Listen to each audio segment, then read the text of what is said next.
بسم اللہ الرحمن الرحیم۔ السلام علیکم بچوں، امید ہے آپ سب خیریت سے ہوں گے۔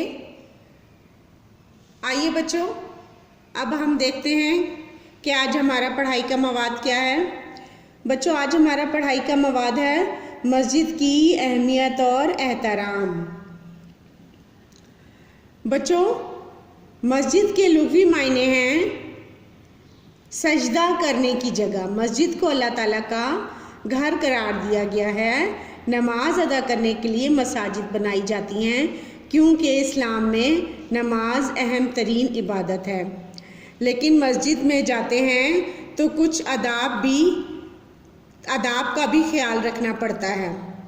آئیے اب ہم مسجد کے 5 آداب پڑھتے ہیں۔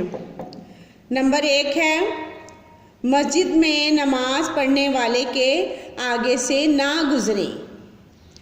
نمبر 2 ہے مسجد کی صفائی اور پاکیزگی کا خیال رکھنا چاہیے۔